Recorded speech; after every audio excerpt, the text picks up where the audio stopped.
Well, I'm no longer in Florida. I'm no longer on that balmy area. I'm back home again. I'm back in my office, as you can see, where I feel right at home. Not quite as warm up here. It's very, very cold. That's why I'm not outside talking to you. I'm inside in the comfort of my own home. And I'm going through these questions, more questions, and I'll be doing a series of 3 videos here continuing with these difficulties with early Islam from what the coins are telling us. Dannzman, thank you for your question. He says this, Jay, playing devil's advocate, what if the rulers of all these conquered lands were just playing politics with the locals? They didn't want to annoy too many of the local merchants, and they wanted to show respect with the locals, so therefore they delayed minting anything controversial on the coins until later. And I mean, brilliant question. That's somewhat of a question that I've been getting from quite a few people, so that's why I'm encapsulated in your question, because this has come up over and over again. What's to say that they're holding off, and they don't want to hurt anybody's feelings? They've come into power now, and they don't want to push against those who really are still in authority, and so that's why they haven't minted their own coins, or they're merchants. They don't want to hurt their industry. What I'm going to do is to answer that. Let's go back and look at this map that I put up earlier in another video. Take a look at this map, and you can see here. You can the area that we're talking about up until the time that Muhammad died. That's the area known as the Hijaz, and to the south Yemen, and over to the east Oman. That's the brown area. Can you see the brown area in the map there? That would be the part of the land that the Arabs controlled. Now, that area of the world, there aren't any big cities. There is no real industry there, and I can understand that there would be no real need to mint their own coins. They would not have had that type of background in that type part of the world. But they didn't stay there. And we know immediately, according to the Islamic traditions and according to everything that we have heard. Now, that's why I'm referring back to the Islamic traditions, so I'm going to throw this right back on you, because you're going to have to, the only thing you're dependent on, dannzman, and only thing that all of us have been dependent on are those Islamic traditions. But let's just take it on course. Let's assume the Islamic traditions are correct. We do know, according to the Islamic traditions, that those Arabs that were in the Hijaz in Yemen then move out of that area. And right after Muhammad's death in 632, you have Abu Bakr moving up to Yamama and having the Battle of Yamama. We know that Umar after him is one of the great expanders of the kingdom. Uthman after him, and Ali. So that by the time the Sassanians, who are the Persians, are destroyed by these Arabs by 651. And now what I'm going to do is I'm going to put a timeline. I'm just going to keep a timeline here below me. Take a look at this timeline so you can see what I'm talking about. So here you can see, you can start with Muhammad's death, 632, and then they're moving out with Abu Bakr, Umar, Uthman. We come to the time of 651. So under Uthman, you can see that now the Sassanians are now being destroyed. And that's the end of the Sassanian Empire, 651. And then we continue on up until 661 when Muawiyah comes into power. And that's the beginning of the Umayyad Caliphate. So remember, from the time of Muhammad, when he starts the Caliphate, when he starts the Islamic State in 624, up until 661, that 40-year period, known as the rightly guided caliph, known as the Rashidun period.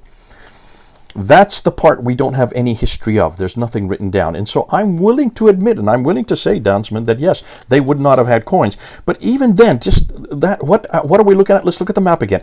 What area of the world are we looking at now? Well, now we're looking at that orange part of the map. Take a look at that orange part of the map. It goes all the way from Tripoli in the west, and to the east, all the way to Afghanistan in the east. So from Tripoli all the way to Afghanistan. That's a huge swath of land. And you have Basra, Baghdad, Damascus, Jerusalem, Cairo. These are big cities. These are important cities. These are not minuscule areas, and they would have all had coins. And the thing is, you notice I did go to the coins that they were minting. They were minting coins at this time. So here you have from now that Muawiyah comes to power in 661, All that land was under his power. He had all those cities under his jurisdiction, and he now mints his own coins. And so we're already now 30 to 40 years after Islam, or no, sorry, did I say Islam? Cut my tongue. Not Islam. The Arabs have been in control now for 30 to 40 years. Even if we don't go with the Islamic traditions, we do know the Arabs have controlled, and they've completely eradicated the Sassanians, and they have pushed back the Byzantines. Tripoli, Northern Africa, all the way to the Eastern Mediterranean, that was all Byzantine era. They have pushed the Byzantines up to the north. So here you have these two empires, the Sassanid Empire decimated, and the Byzantines pushed back by these Arabs. Muawiyah now is in power in 661. So now we're 30, maybe 40 years after the Arabs have taken over power. And he now mints his new coins. And you look at these new coins. Again, they're all Zoroastrian. They still have Sassanian overlay icons. So you're talking about 30 to 40 years.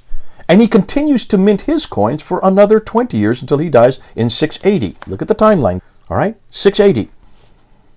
So dannzman, are you saying that for 60 years, possibly even 70 years, but let's just say 60 years to be conservative, are you saying for 60 years they were placating the people, trying to make sure they didn't hurt their sensibilities? For 60 years, they were now in control from Tripoli all the way over to Afghanistan in the east. Are you saying that through all those 60 years, they did not want to put their own stamp, their own identity? Are you telling me this? Are you suggesting this? Think through of how odd that would sound. And what's more, why would they want to placate them? When take a look and see who these, if these were Muslims, let's just take and say that these are Muslims, why would they want to placate the Christians in the West and the Zoroastrians in the East when everything we know about Islam is against Christianity? Why would they be holding crosses in their hand? Why would Muawiyah be holding a cross in his hand and a cross on his head? For 60 years!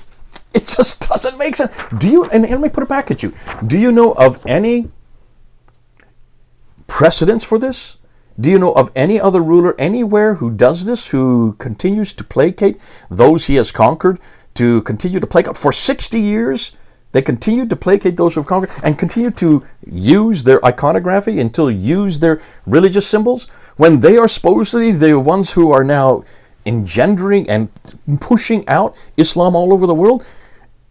To me, this doesn't make sense. It doesn't make sense.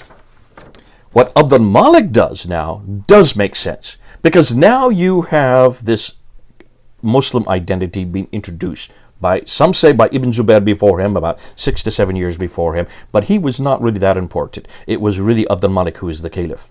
That's why we have to go to Abdul Malik, because he is the one that stamps it down. He is the one that gets it on coins that are disseminated right across the Arab world at that time. And he is the one that actually gets this Islamic identity.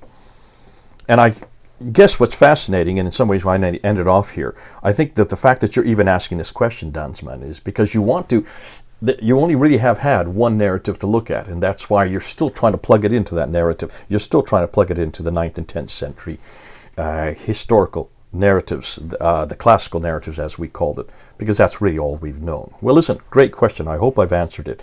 But can you see why we need to move beyond that narrative, and we need to look at the history that's on the ground? God bless you. This is Jay, back here where I feel comfortable, where I belong.